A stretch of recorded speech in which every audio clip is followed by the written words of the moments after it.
చిన్నబాబు గారు చిన్నమ్మగారు వాళ్ళనెలా మర్చిపోతానమ్మా. ప్రతి కష్టంలోనూ అక్క కన్నీళ్లు తుడిచారు. వాళ్ళ ఆశల పంట క్రిష్ నీకు తెలుసు కదా. అతని మీద నీ అభిప్రాయం ఏంటమ్మగారు మీరనేది? అవును గని, నువ్వనుకున్నదే. సౌందర్యకి క్రిష్తో పెళ్లి చేసి ఈ ఇంటి కోడల్ని చేద్దామని ఆశపడుతున్నాను.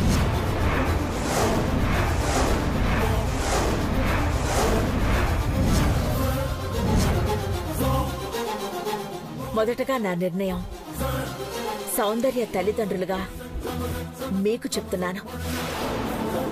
సౌందర్యని ఇంటి కోడలుగా చూడాలని, తాను సుఖ సంతోషాలతో ఈ ఇంట తిరుగుతుంటే పార్వతిని తనలో చూడాలని కోరుకుంటున్నాను. నా కోరిక మీ కన్నీళ్లకి కారణం కాకూడదు. మీరాలోచించి మీ అభిప్రాయాన్ని చెప్పండి. గని, ఒక్క విషయం మర్చిపోవద్దు. తను పార్వతి రూపంతో మాత్రమే పుట్టింది అనుకోవద్దు. తను నా కోడలు. తను మధ్యలో వదిలేసిన బాధ్యతల్ని నెరవేర్చుకోవడానికే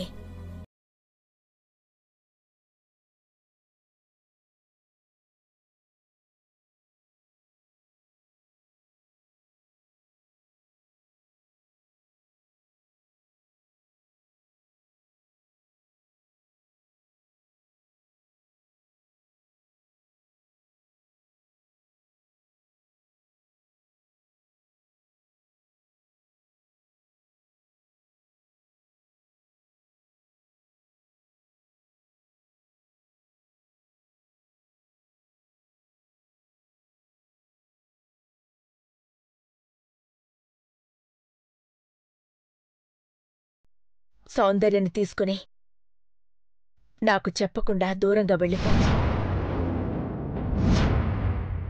సౌందర్య నాకు దూరంగా ఉంటే నేను భరించలేను.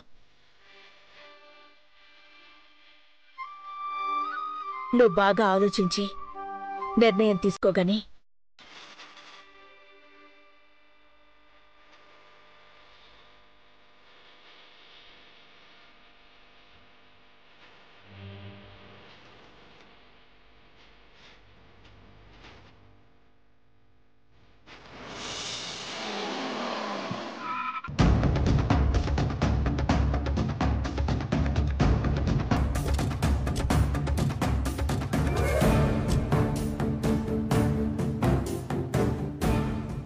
ఇదేనా నువ్వు చెప్పిన అడ్రస్? ఎస్. ఇక్కడే ఉంటాడా? ఉంటాడు. సరే పద. ఎవరు కావాలండి? అభి కావాలి. ఉండండి, ఒక్క నిమిషం, ఇప్పుడే పిలుచుకొస్తాను. ఇంతకీ మీ పేరేంటండి? చైత్ర. చైత్ర వచ్చిందని చెప్పండి. సౌందర్య గురించి మాట్లాడాలని చెప్పండి. సౌందర్య ఎలా ఉందమ్మా? ఎలా ఉందో చెప్పడానికే వచ్చాను. సరేనమ్మా, ఇప్పుడే పిలుచుకొస్తాను.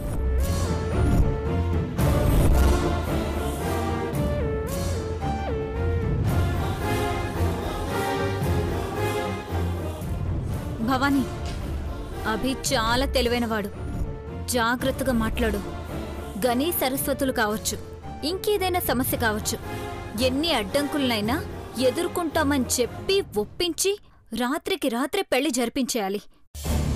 గుడ్డొచ్చి పిల్లనెక్కరిచ్చిందట అంటే వాళ్ళకు అర్థమైందిలే. ఏం చెయ్యాలో, ఎలా చెయ్యాలో, ఎప్పుడు చెయ్యాలో నాకు బాగా తెలుసు చైత్ర. భవానీ, ఏది ఏమైనా రాత్రికి రాత్రే సౌందర్య అభిల పెళ్లి జరిగిపోవాలి. నేను పక్కా ప్లాన్తో ఉన్నాను, చూస్తావు కదా.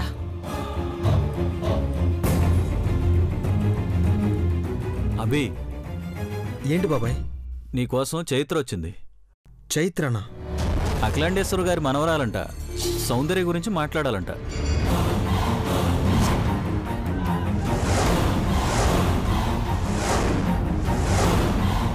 సౌందర్య గురించా? కక్కొచ్చినా కళ్యాణం వచ్చినా ఆగదంటారు. సౌందర్య అదృష్టవంతురాలే. రాత్రి ముహూర్తం కదా, ఎందుకైనా మంచిది పంతులకి కబుర్ చేద్దాం. ఒకసారి ఫోన్ ఇవ్వు.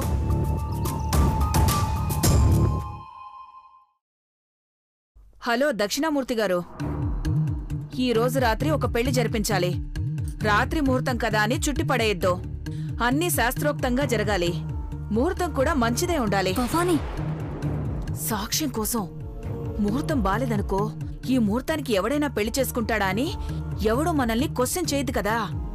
బలమైన సాక్ష్యాల కోసం మనము కొన్ని పాటించక తప్పదు. పంతులు గారు, అర్థమైంది కదా? మీరా పెళ్లి ఏర్పాట్లలో ఉండండి, సరేనా?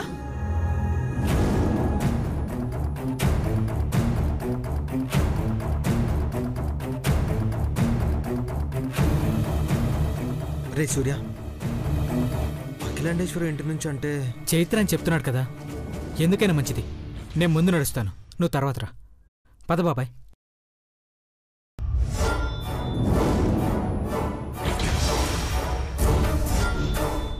చైత్ర అభి ఎక్కడున్నాడు సూర్య? వస్తున్నాడు చైత్ర.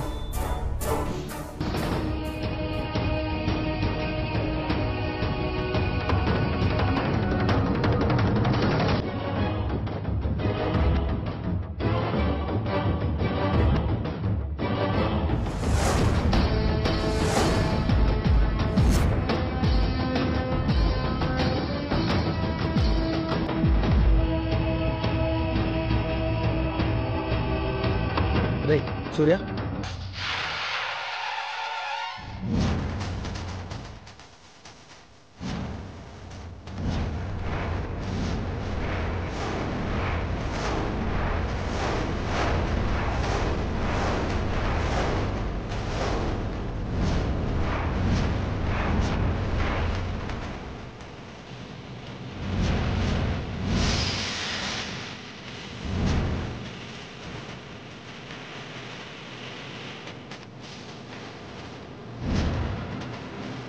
భవానీ, భవానీ,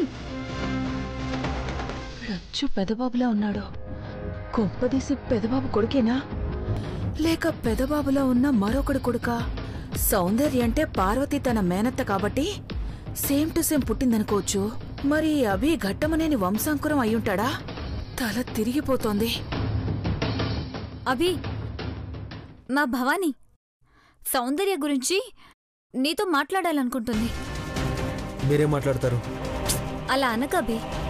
సౌందర్యకి మంచి జరిగే ఏ నిర్ణయం అయినా ఇప్పటికిప్పుడే తీసుకోకపోతే తర్వాత ఏం చేసినా నీ చేతుల్లోనూ మా చేతుల్లోనూ ఉండదని చెప్పడానికి వచ్చాం మేము. నువ్వు ప్రాణానికి ప్రాణంగా సౌందర్యని ప్రేమిస్తున్నావని తెలుసు కాబట్టే వచ్చాం. భవానీ, భవానీ!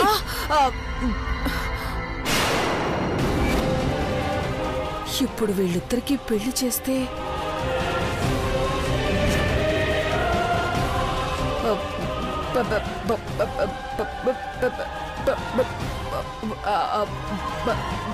అభి అంటే మీరేనా? అవును. నేను మీకు గుర్తులేనేమో, మీరు నాకు బాగా గుర్తు.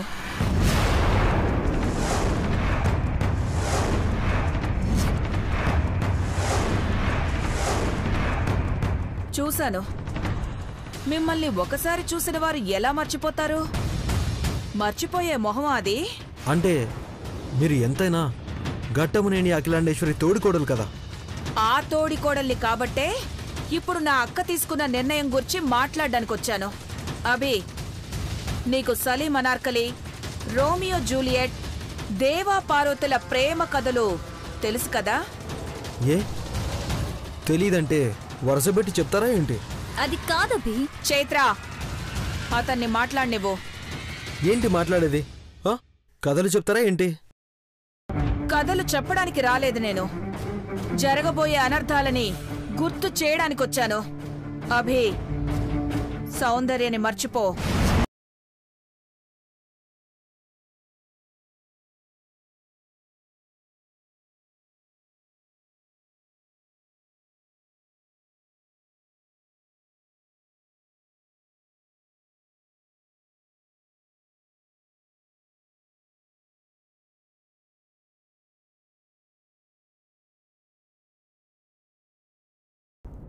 సౌందర్యని మర్చిపో.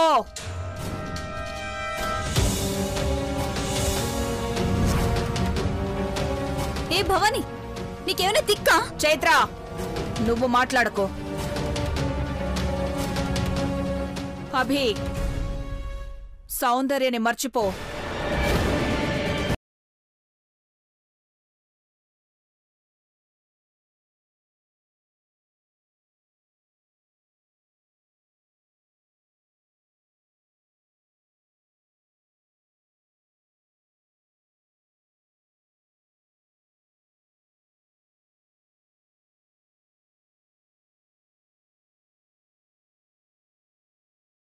మించిన వారికి తెగువ ఉంటుంది.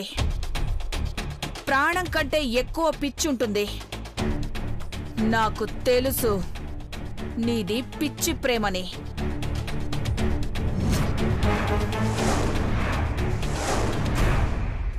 ఉన్నవాళ్లు లేనివాళ్ల మధ్య జరిగే ప్రేమ పోరాటంలో ఎప్పుడూ లేనివాళ్లకే నష్టం. నువ్వు ప్రేమించిన సౌందర్య సుఖంగా ఉండాలంటే ఈ అనాథాశ్రమంలో ఉంటే ఏం సుఖపడుతుంది? ప్రేమ దక్కనప్పుడు ప్రేమించిన వారు ఎక్కడున్నా సుఖంగా ఉండాలని కోరుకుంటారు. ఆ సుఖం ప్రేమించిన వాడి దగ్గర మాత్రమే ఉంటుంది. నీకు ముందే చెప్పాను, ప్రపంచంలో గొప్ప ప్రేమ కథలన్నీ విషాదాంతమే. మీది ఏ కోవకి చెందిన ప్రేమ కథో తేల్చుకో. మీ ప్రేమలో అఖిలాండేశ్వరి హస్తం ఉంది.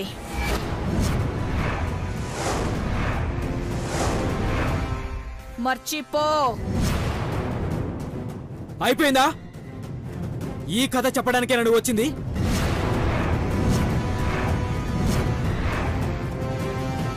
అభి, నువ్వు ప్రేమించిన సౌందర్య నీతో ఉంటే ఈ అనాథల్లో ఒక అనాథగా మాత్రమే ఉంటుంది.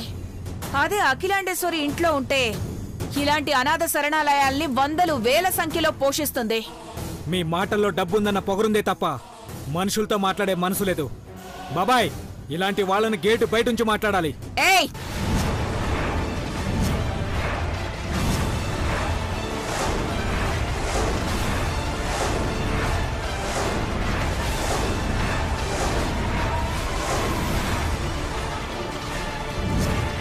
ఎవరో ఏంటో తెలుసుకుని మాట్లాడు. తెలుసు కాబట్టే మాట్లాడుతున్నాను.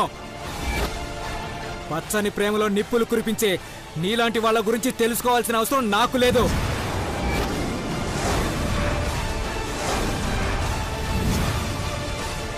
అభి, భవాని, అభి గురించి నీకు తెలుసు కూడా. అభి గురించి తెలుసు కాబట్టే సౌందర్య ప్రేమని మర్చిపో అని చెప్పడానికొచ్చాను. నా ప్రేమను మర్చిపోమని చెప్పడానికి నువ్వెవరు? సౌందర్యకు ఏది మంచో ఏది చెడో నీకన్నా నీ అక్క అఖిలాండేశ్వరి కన్నా నాకే బాగా తెలుసు. ఇదే విషయం మాట్లాడడానికైతే ఇంకెప్పుడు ఈ ఇంటి ఛాయలో కూడా రాకు. నా సౌందర్యకు నేను దగ్గరగా ఉండాలా లేక దూరంగా ఉండాలా అన్నది నువ్వు చెప్తే తెలుసుకునే పరిస్థితుల్లో నేను లేను. వెలో అభి, భవానీ,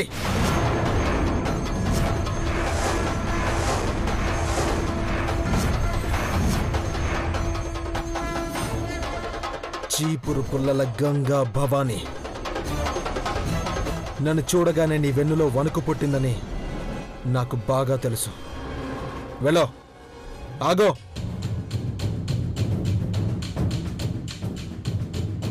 అక్కడ సౌందర్య పైన జరగకూడదేదైనా జరిగితే తన కోసం ఎవ్వరినీ లెక్క చేయని అభి అనే ఒక వ్యక్తి,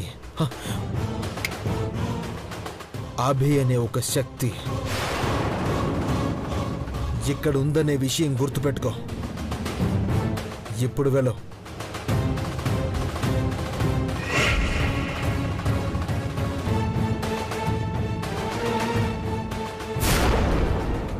సౌందర్యం గురించంటే ఏదో మంచి చేయటం కోసం వచ్చిందేమో అనుకున్నాను, కానీ ఇలా సౌందర్యనే మరిచిపో అని చెప్పడానికి వచ్చిందనుకోలేదు.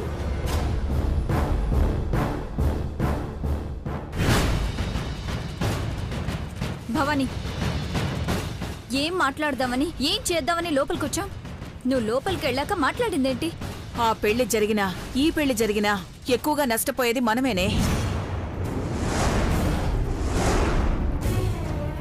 వాడెవడో తెలుసా? వాడొస్తే సర్వనాశనం అయిపోతుంది. ఏమవుతుంది? ఏమవుతుంది? వాడెవడో నీకు తెలీదు. నా 25 ఏళ్ల కల క్షణాల్లో ఆవిరైపోతుంది. వాడితో పెళ్లి కాదు కదా, వాడా గడపలో అడుగు పెట్టకుండా చూడాలి. నీకు పిచ్చి పట్టిన భవాని? వీళ్ల పెళ్లి జరిగితే నాకు క్రిష్తో లైన్ క్లియర్ అవుతుందనుకున్నాను.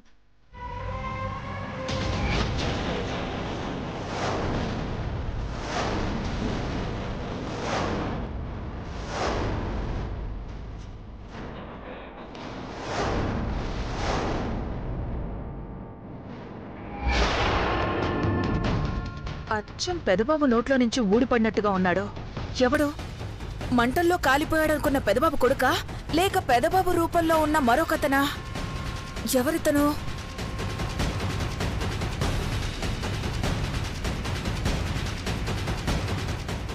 ఎవడై ఉంటాడో? సరే పద.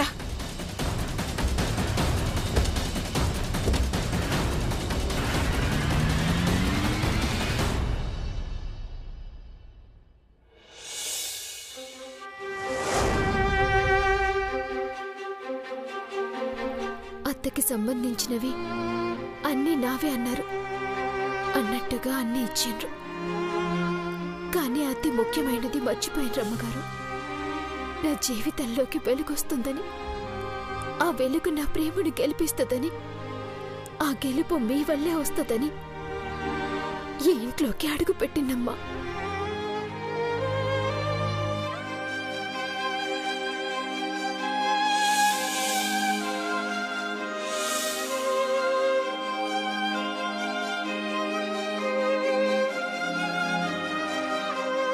ఇంకా ఎంతసేపు అలాగే కూర్చునుంటావు? పడుకో.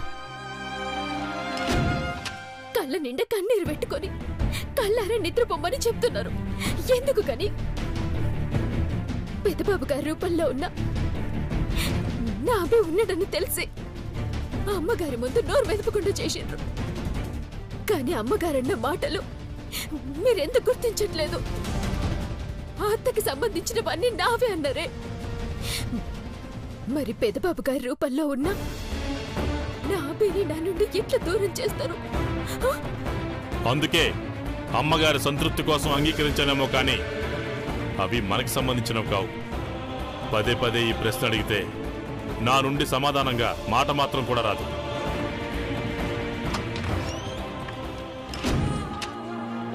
సౌందర్య, నీకోసం ఎంత చేస్తున్నాం, ఎందుకు అర్థం చేసుకోలేకపోతున్నావే? మీరు నాకేదో చేస్తారని నా ఉనికిని ప్రశ్నగా చేస్తున్నారు. మీకే ఈ పరిస్థితి అర్థం కావట్లేదమ్మా. అంటే అతను లేకపోతే నువ్వు లేవా? లేవా అని నువ్వు నన్ను ప్రశ్నిస్తున్నావు. ఇంట్లో ఉన్న ఈ కోడల్ని అడుగు, ఇంట్లో ఉన్న అమ్మగారిని అడుగు, ప్రతి వస్తువుని అడుగు, నీకు సమాధానం దొరుకుతుంది. ఆ దేవుణ్ణి బతుకులో ఈ చిక్కుముడు ఎందుకు వేశాడు? తల్లిగా నువ్వు కోరుకున్నది ఇవ్వాలనున్నా ఇవ్వలేని పరిస్థితుల్లోకి మమ్మల్ని నెట్టేశాడు. ఎలా చెప్పాలో కూడా తెలియని భయంలో ఉన్నాం.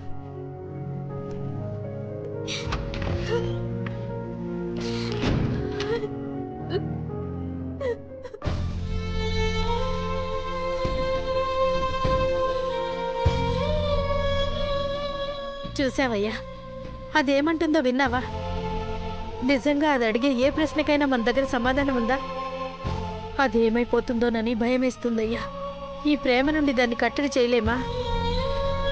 ఆ ప్రేమని కట్టడి చెయ్యాలన్నా, జీవితాంతం మన బిడ్డ మన కళ్ళ ముందే ఉండాలన్నా ఒక్కటే మార్గం.